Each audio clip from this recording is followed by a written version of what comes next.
E tinha uma profecia que Jesus estava para nascer. E não é com ele que ele manda matar as Quando crianças? vieram os caras da Pérsia, Sei.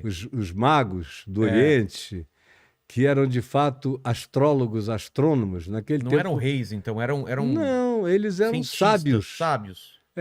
Cientistas. E por que Porque reis? astrologias e não diz reis, isso Não? aí já é tradição. Diz vieram sábios do Oriente. Nossa, a gente aprende que eram reis. Aí é É, historinha de escola dominical e outras coisas mais. tá. Mas não, Eram eles sábios. vieram, não se diz o nome deles, os nomes que a eles são atribuídos é tudo coisa de tradição muito Ah, posterior. É é? como Belchior. Santa Claus, é só Sei, como Papai Noel, aquilo ali. entendi. Mas eles, como astrólogos, astrônomos, que não se fazia diferença entre astrologia e astronomia na Naquela época. antiguidade, então eles vieram porque intuíram que aquela estrela, aquele astro celeste, ou aquele OVNI, não Ou aquele interessa. É cometa. aquele cometa, mas podia ser até OVNI.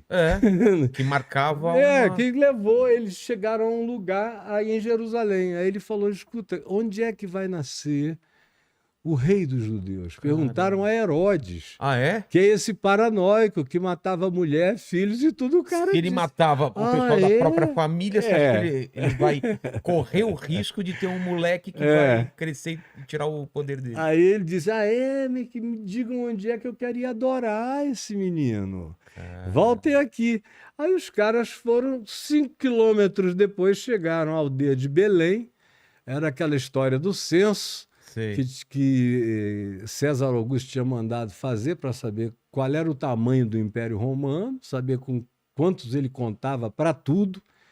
E até para, como censo É, entre nós, você precisa dele para economia, pra para guerra. guerra, para plantio, para É, tudo. pra tudo.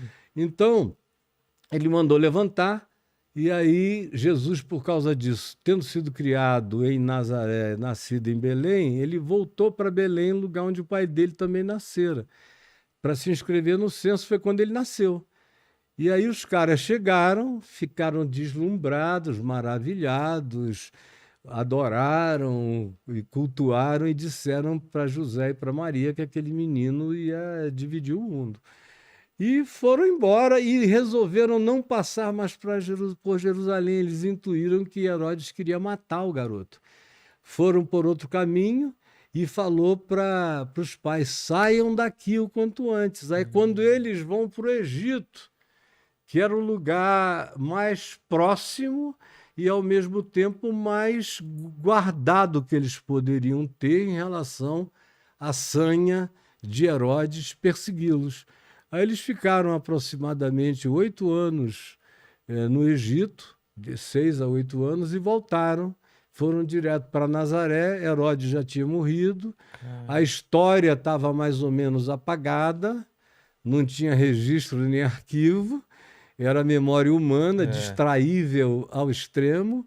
E aí cresceu lá no meio do nada, numa aldeia nin- pequena nin- de 200, 300 pessoas, e trabalhando com o pai, que era um carpinteiro rude, tosco, não é? A gente fica é. pensando que eram grandes obras, nada Não, era disso. coisa simples. Para comer, era só para comer. E aí depois ele desaparece É, nas narrativas isso que é estranho, né? é, Tem um período que ele desaparece. dos 12 aos 30, É, que é onde surgem os lapsos com histórias de que ele pegou uma foi pra Índia, caravana de mercadores, foi bater na Índia. Primeiro ele sentou com o pessoal de Zoroastro, depois ele foi entrando na Índia, aí ele dialogou com os brahmanes, com todo, e aonde ele chegava, indiferentemente do nível de religião, sempre tinha político religioso querendo acabar com ele. é. Então, Mas isso são presunções? Existe alguma coisa histórica que dê base a isso? eu não poderia chamar de absolutamente histórica, mas Tá. existem pequenas histórias Pequenos relatos que você vai que juntando. você encontra no mosteiro de Lasca, lá no Tibete, onde o Dalai Lama cresceu. Tem algum registro de Tem, alguma figura parecida com esse. chamada Issa. Sei. Na mesma época, apareceu Issa, que é Jesus em árabe. Caramba. Apareceu Issa entre nós.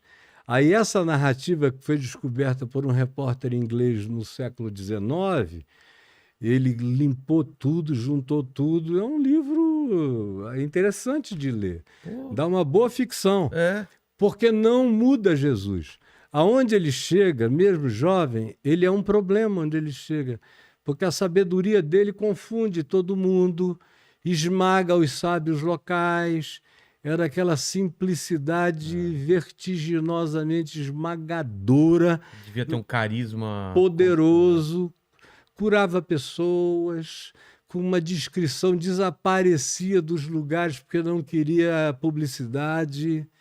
E tem a história de volta, até que se chega uma hora, nessa narrativa lá de Lasca, do mosteiro, do Dalai Lama, no fim da narrativa se diz que veio uma caravana anos depois de Jerusalém, e aí eles perguntaram, notícias de Issa?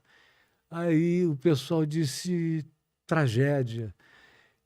Os líderes judeus religiosos enciumados, com ódio, com medo de que ele, sem nada, tomasse o lugar de todos, mudasse toda a natureza da espiritualidade judaica, o crucificaram, fizeram os romanos crucificarem-no por uma questão de natureza teológica, que não tinha nada a ver com os romanos, nem os romanos queriam, mas para agradar aos líderes religiosos, Pôncio Pilatos o matou. Líderes judeus. Os líderes judeus. Que doideira. E aí... Porque pro Império Romano não era bom crucificar ele e gerar talvez uma revolta. Coisa. E o que não gerou a revolta foi a ressurreição. Porque como ele ressuscitou e apareceu para todos os seus discípulos... Os discípulos entraram num estado de euforia consolada. Ninguém matou Jesus. Ele está aqui, é mais poderoso agora do que quando andava encarnado entre nós. Mas eles contam essa história de volta lá em Lasca e acrescentam, no entanto, os que andavam com ele, e não eram poucos, inclusive um grupo de mais de 500 pessoas encontraram, comeram e beberam com ele simultaneamente, no mesmo dia, na mesma hora, passavam o dia inteiro com ele. Quantas pessoas? 500. Não dá para você dizer que foi alucinação coletiva, que nada disso, que às vezes eu vejo aí o pessoal tentando fazer uma hipersimplificação que a ciência não corrobora. Ninguém sofre uma alucinação, 500 pessoas não sofrem um dia inteiro de uma alucinação coletiva, nem são as 3 meninas de Fátima. Não é uma aparição momentânea. Não, é concreta, pega em mim. Quebrava, cortava o pão e distribuía, servia o vinho, conversava com cada um. Foi um negócio de uma factualidade absolutamente irrefutável para eles. A prova disso, diferentemente do que diz esse livro aqui, por isso que ele é útil e inútil, porque ele minimiza isso? Ele quase que acaba com tudo. E aí você pergunta para ele com base em que? Só ilações dele. No entanto,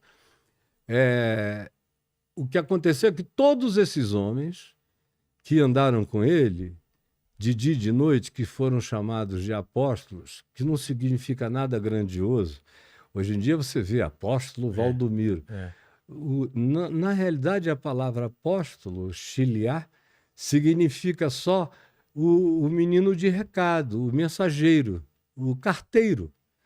O cara que vai te entregar uma palavra, mas ele não é uma gradação, não é uma titularização, não é nada disso.